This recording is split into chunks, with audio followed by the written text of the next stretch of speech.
Imagine this. Your birthday arrives. Everyone expects you to celebrate, post stories, cut a cake, smile for photos.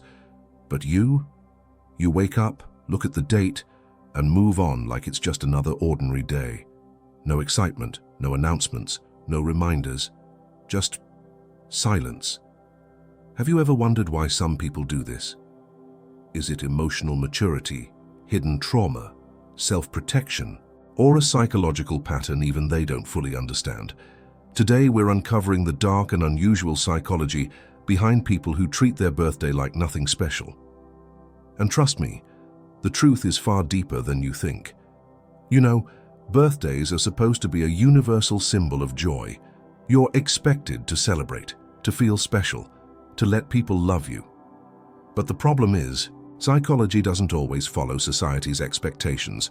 There are people, maybe you, maybe someone close to you, who spend their birthday quietly. No party, no attention, no fuss.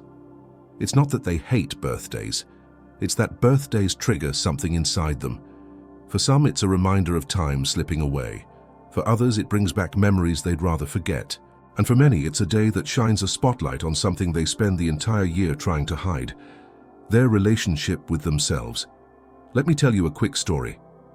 I once knew someone who always disappeared on their birthday. No phone, no social media. If you met them, you couldn't tell it was their special day.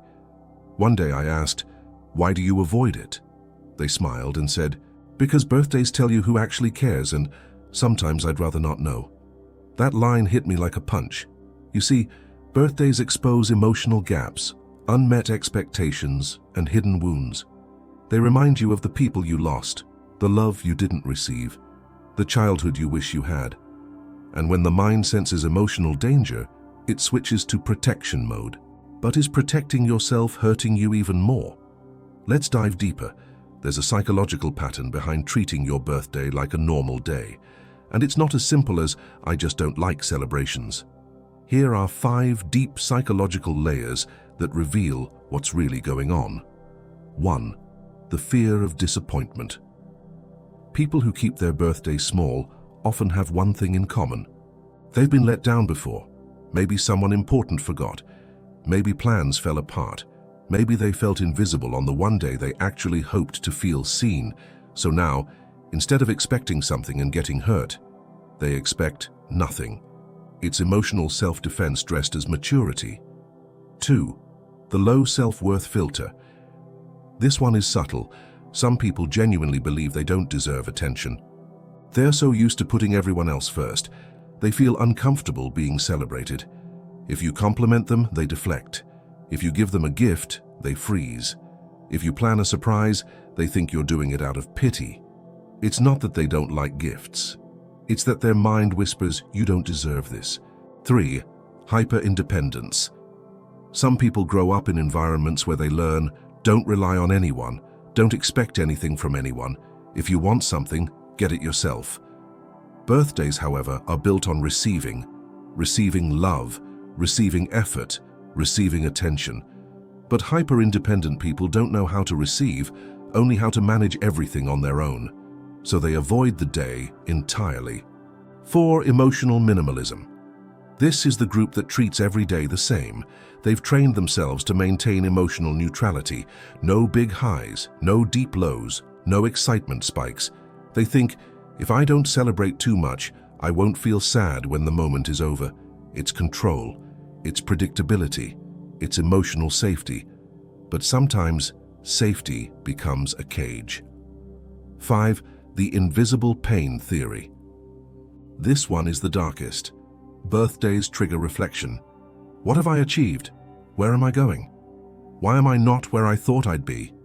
For people carrying silent burdens, grief, loneliness, failure, unrealized dreams, their birthday becomes a mirror they don't want to look into, so they ignore the day entirely, hoping the mirror disappears.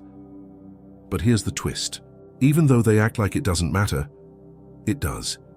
Deep down, almost everyone wants at least one person to remember, to say, "I'm glad you exist," to show a little love, even if they pretend they don't need it.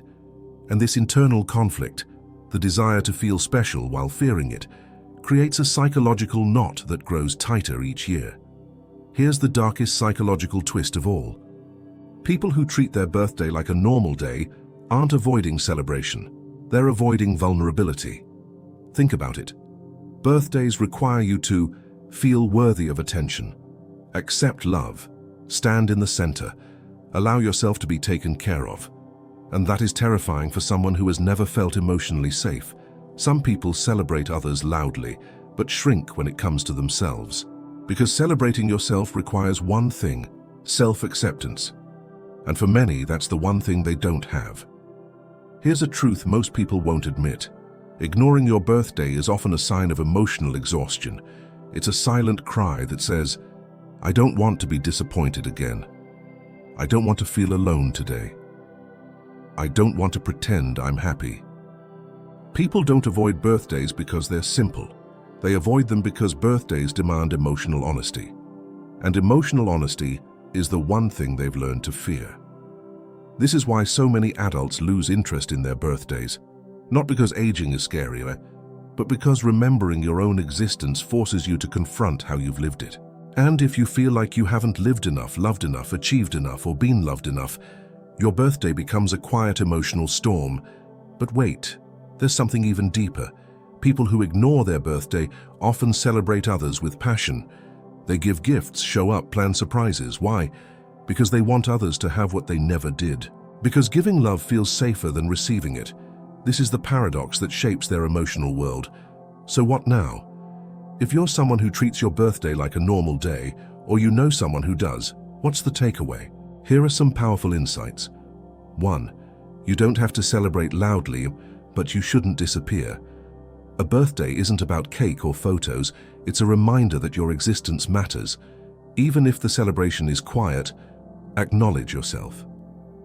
2. Learn to receive love, even in small doses. If someone texts, "Happy birthday," don't overthink it. Don't analyze hidden intentions. Just accept it. Receiving is a skill. Practice it. 3. Stop measuring your worth by who remembers. Someone forgetting doesn't define your value. People get busy. Life gets chaotic. Your worth is not tied to notifications. 4. Celebrate yourself the way you wish others would. Buy yourself a gift. Write a letter to yourself. Do something that makes you feel seen. Waiting for others to create happiness for you is a slow emotional death. 5. If birthdays make you sad, explore the reason. Is it loneliness? Fear of aging? Unmet expectations? Childhood memories? Understanding the cause gives you power over the pattern. Here's the truth. Birthdays don't expose you. They reveal you. They reveal your wounds, your desires, your relationship with love, attention, and worthiness. And if you're someone who quietly moves through your birthday, it doesn't mean you're broken. It means you're human. It means you've been through things most people don't talk about. It means you've learned to survive in your own way. But maybe, just maybe, this year, try something different. Don't ignore the day. Don't hide from it. Don't treat your existence like it's ordinary, because it's not. Your presence ripples, your story matters, your life has weight. And if you think birthdays are just another day, let me leave you with this. If today was your last day, would you still call it just another day? Something to think about, something to